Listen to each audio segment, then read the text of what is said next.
Audio morning brief for the U.S. stock market, 8:26 a.m. Eastern Time, December 18th. I'm Rich Paz for Critical Point. The model's showing the level 4 interweek to intraday swing should be down for at least a little while today, but it ought to be up by tomorrow.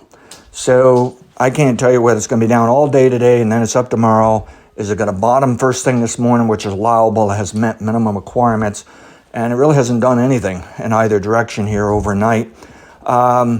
But there is that potential to be up tomorrow and downside for a little while this morning to maybe all day. And that's the best I can tell you on the level 4.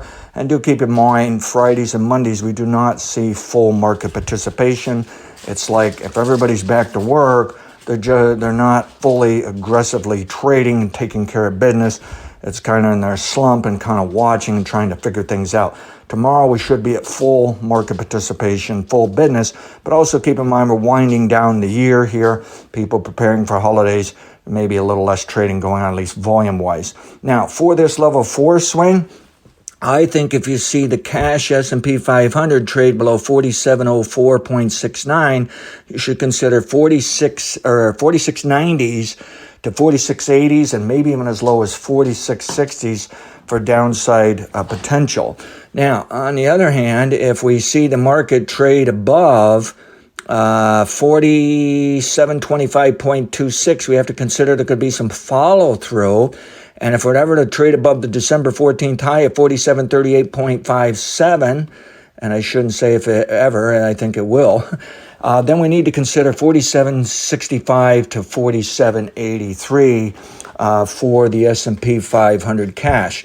Now, that's the level 4 swings. As we move to the level 3 trends, that is the largest, normally longest move during a month, a monthly buy-sell signal, monthly trend, that kind of thing. What the model is saying is there's still a chance there was not a level 3 bottom 2 weeks ago, which means we're running out of time. It should place the bottom now, as in today. And there's even a chance it placed it on Thursday, and I suppose even on Friday, which was a very boring day. They were basically just walking away and leaving the market alone. If we can put that level 3 bottom in, or it's already in place, then I say looking out later this week, we'll see the market higher, but it actually ought to be higher into the following week. And that sounds very much like a continuation of a Santa Claus rally and a very strong market. Okay. Now, unfortunately, there is an alternate scenario where we can slide the level 3 bottom to the low of 2 weeks ago. And then it's saying, well, you can still bottom now, but it could take all week. For the moment, we're going with that as the low probability and lower confidence scenario, and feel as though we better err on the side that we're actually going to get a level 3 bottom maybe as soon as today if it was not placed late yet last week, okay? So some iffiness here, some fuzziness here, but I think both scenarios suggest really limited downside, suggests a chance this market's rallying into Christmas, okay?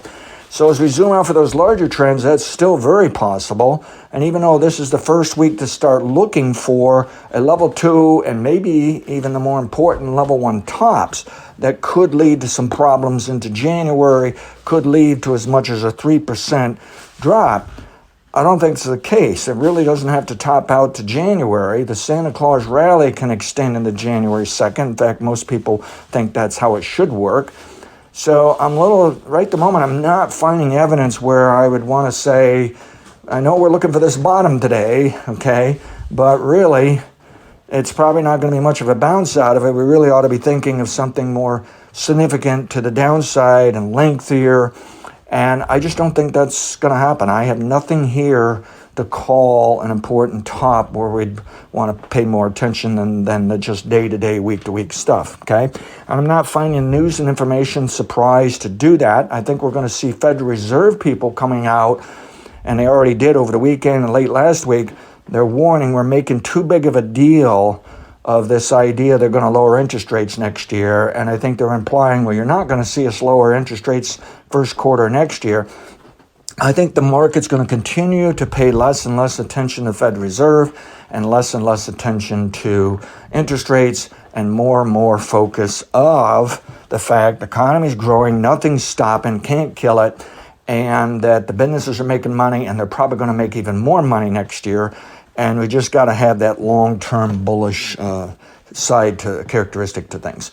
All right, so we can see the S&P 500 cash trade down to 46.81, which is about the 5-day average and also the 5-day McGinley dynamic.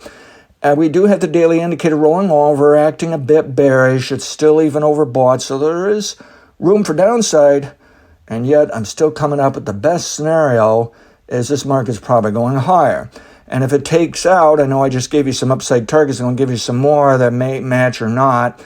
But if it takes out 4738.57, then we have to consider at about the 4770s on up to about the 4680s, maybe 90s. And then I have a target that may not show up until next year, but it's 4816, and I have a lot of faith in that target.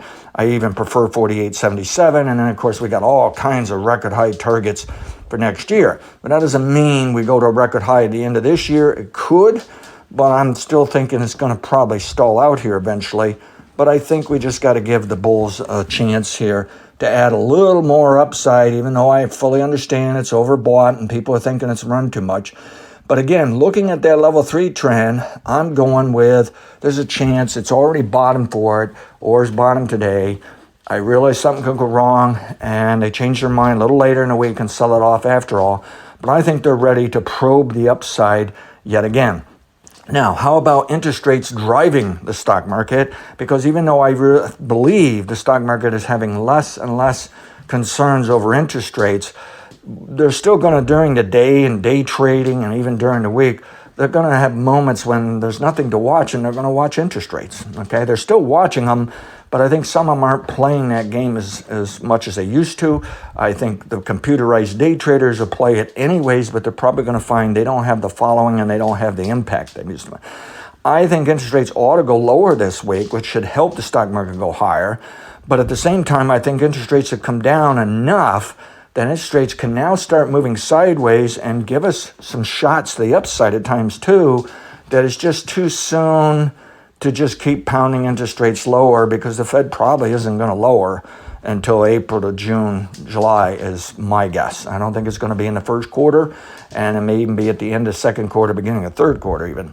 So we do have to watch out that interest rates could cause a little bit of selling, but I don't think interest rates are going up huge amounts for a lengthy amount of time here to cause some issue for the stock market bulls. And I don't think, and I think it's going to take the bulls to want to sell to help out the bears who are going to keep trying to throw darts at this market, even though they've lost billions and missed out of billions, okay? But I think it's going to take some bulls, and I think the bulls are I think they're ironclad that even if they're short-term traders and even though they think it's overbought and needs to be beaten down a bit, they're going to be concerned of missing out on the long term, that they can bet at the wrong time on a short-term basis here. And I think bears are waking up to that. So I don't think the dollar index, which can also bounce a little bit and may cause some issues for the stock market. But again, I think the thesis here is the stock market is going to pay less attention to interest rates in the dollar index and more attention of economy, and not from a perspective of worrying over inflation and too strong of a jobs market. They're thinking it means business, the wheels of commerce are turning, and these companies are making money, and the stocks are going to be worth more. So tomorrow I'll give you the video update, and I will be on track of trying to find at least a level 2 or even level 1 bottom. So we're getting into this, our top. We're getting into the second and first or most important types of turning points during a year, during a long-term bull market or bear market. And yes, the market can top now and go down into January. It can top now and just set back for a little while this month and then just be up January, February, March. There's a variety of scenarios of just the timing of that type of swing. And the market can actually go up into January, drop in January, and then just higher February, March, and will be higher by summer is the best forecast, okay? So I don't know, but I can tell you, yes, we've met some conditions. The market's overbought. Maybe something can make people sell here now. But the best position from our stance from this model analysis is, even though we've met conditions for it, It's just not there. It needs more conditions. It's probably going to rally first, and then we'll worry about that sell signal later. So maybe I'm missing something here, but my best guess is there's more Santa Claus rally to come. This month we'll try to stay in line with that forecast still. Past results are not necessarily indicative of future results. Have a great day. I've given you some upside targets, given you some price levels to watch that the market may head for those targets. I've given you some downside price levels to watch when it may trigger some downside targets. But the overall thinking here is downside is limited more than the upside for a little while yet. Let's try to give the Santa Claus bulls a chance here and hopefully enjoy the rally along with them. Past results, not necessarily indicative of future results. Have a great day. Thank you.